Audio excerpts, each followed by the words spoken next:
സിപിഎമ്മിന് തിരിച്ചടിയായി പെരിയ ഇരട്ട കൊലപാതക കേസ്. കൊലയാളികൾക്ക് ഇരട്ട ജീവപര്യന്തം. മുൻ എംഎൽഎ അടക്കമുള്ള സിപിഎം നേതാക്കളും കുറ്റവാളികളെന്ന് സിബിഐ കോടതി. നിയമ പോരാട്ടം തുടരാനുറച്ച് സിപിഎം നേതൃത്വം.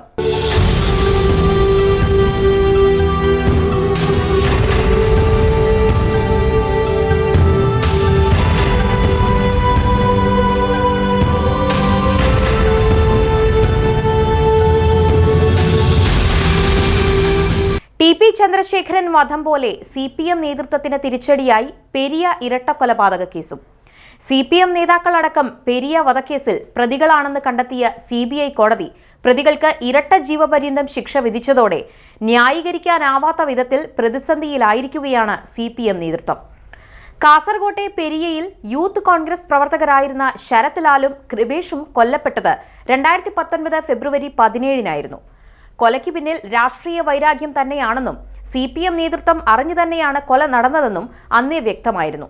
എന്നാൽ കൊലപാതകത്തിൽ തങ്ങൾക്ക് പങ്കില്ലെന്ന വിശദീകരണമാണ് സിപിഎം നേതൃത്വം തുടക്കം മുതൽ ആവർത്തിച്ചിരുന്നത്.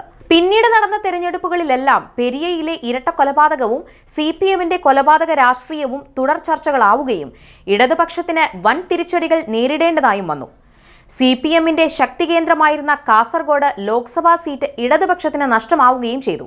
ഇപ്പോൾ ഇരട്ട കൊലപാതകത്തിൽ സജീവ സിപിഎം പ്രവർത്തകർ അടക്കം പ്രതികളാണെന്ന് കണ്ടെത്തി ജീവപര്യന്തം ശിക്ഷ ഏറ്റുവാങ്ങുകയും ചെയ്തതോടെ സിപിഎം നേതൃത്വത്തിന് രാഷ്ട്രീയമായി വലിയ തിരിച്ചടിയാണ് നേരിടേണ്ടി വരുന്നത്.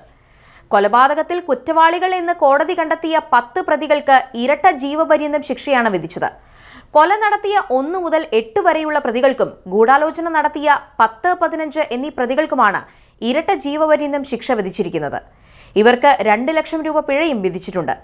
മുൻ എംഎൽഎ കെ.വി. കുഞ്ഞിരാമൻ അടക്കമുള്ള 4 പ്രതികൾക്ക് 5 വർഷം തടവും 10,000 രൂപ പിഴയും കോടതി വിധിച്ചിട്ടുണ്ട്. ഇവരെല്ലാം സിപിഎം നേതാക്കളുമാണ്. പീതാംബരൻ, സജി ജോർജ്, അനിൽകുമാർ, ഗിജിൻ, ശ്രീരാഗ്, അശ്വിൻ, സുബീഷ്, രഞ്ജിത്ത്, സുരേന്ദ്രൻ എന്നിവർക്കാണ് ഇരട്ട ജീവപര്യന്തം ശിക്ഷ ലഭിച്ചത്. വിചാരണ നേരിട്ട 24 പ്രതികളിൽ 10 പേരെ തെളിവുകളുടെ അഭാവത്തിൽ കോടതി വെറുതെ വിട്ടിരുന്നു. ആദ്യഘട്ടത്തിൽ കേസ് അന്വേഷിച്ച ക്രൈംബ്രാഞ്ച് പ്രതികളെ രക്ഷിക്കുന്ന സമീപനമാണ് കൈക്കൊണ്ടതെന്ന ആരോപണം ശക്തമായി ഉയർന്നിരുന്നു. ഇതിനെതിരെ കൊല്ലപ്പെട്ടവരുടെ ബന്ധുക്കൾ സിബിഐ അന്വേഷണം ആവശ്യപ്പെട്ട് ഹൈക്കോടതിയെ സമീപിച്ചു. എന്നാൽ ഈ വാദത്തെ സംസ്ഥാന സർക്കാർ എതിർത്തു. അതേസമയം കേസന്വേഷണം സിബിഐക്ക് വിടുകയാണ് ഹൈക്കോടതി ചെയ്തത്. ഈ വിധിക്കെതിരെ ശക്തമായ നിയമ പോരാട്ടമാണ് സംസ്ഥാന സർക്കാർ നടത്തിയത്. സിബിഐ അന്വേഷണം തടയുന്നതിനായി സുപ്രീം കോടതിയിൽ വരെ സർക്കാർ പോവുകയും ചെയ്തു. സിബിഐ അന്വേഷണം തടയുന്നതിനായി ഖജനാവിൽ നിന്നും കോടിക്കണക്കിന് രൂപയാണ് സംസ്ഥാന സർക്കാർ ചെലവഴിച്ചത്. ഇതു സംബന്ധിച്ച് മാത്യു കുഴൽനാടൻ എംഎൽഎ നിയമസഭയിൽ ഉന്നയിച്ച ചോദ്യത്തിന് 1.14 കോടി രൂപ ചെലവഴിച്ചുവെന്ന് സർക്കാരിന് സമ്മതിക്കേണ്ടതായും വന്നു. ഈ വിധത്തിൽ കോടികൾ ചെലവഴിച്ചിട്ടും സിപിഎം പ്രവർത്തകർ ഉൾപ്പെട്ട പ്രതികളെ രക്ഷിക്കാനായില്ല. സിബിഐ അന്വേഷണം ഏറ്റെടുക്കുകയും കൊലപാതകങ്ങൾക്ക് പിന്നിലെ രാഷ്ട്രീയ ഗൂഢാലോചനകൾ പുറത്തു കൊണ്ടുവരികയും ചെയ്തു.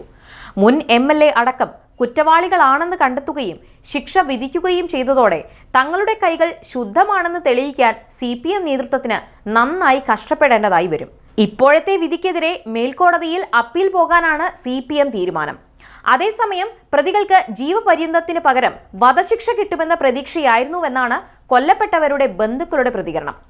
കോടതി വിധിക്കെതിരെ മേൽക്കോടതിയെ സമീപിക്കാനുള്ള നീക്കത്തിലാണ് ബന്ധുക്കളും. ഇരട്ട കൊലപാതകത്തിൽ തങ്ങൾക്കൊരു പങ്കുമില്ലെന്ന് ആവർത്തിച്ചു പറഞ്ഞുകൊണ്ടിരുന്ന സിപിഎമ്മിനേറ്റ കനത്ത പ്രഹരം തന്നെയാണ് ഈ കോടതി വിധി. ഇതിൽ നിന്നും മുഖം രക്ഷിക്കാനായി വലിയ നിയമ പോരാട്ടം തന്നെ സിപിഎമ്മിന് നടത്തേണ്ടതായി വരും. കോടികൾ എത്ര തന്നെ ഒഴുക്കിയാലും പെരിയ ഇരട്ട കൊലപാതകം ഏൽപ്പിച്ചിരിക്കുന്ന ആഘാതത്തിൽ നിന്ന് മുക്തരാകാൻ സിപിഎം നേതൃത്വത്തിന് അത്ര വേഗം കഴിയുകയില്ലെന്നതുറപ്പ്.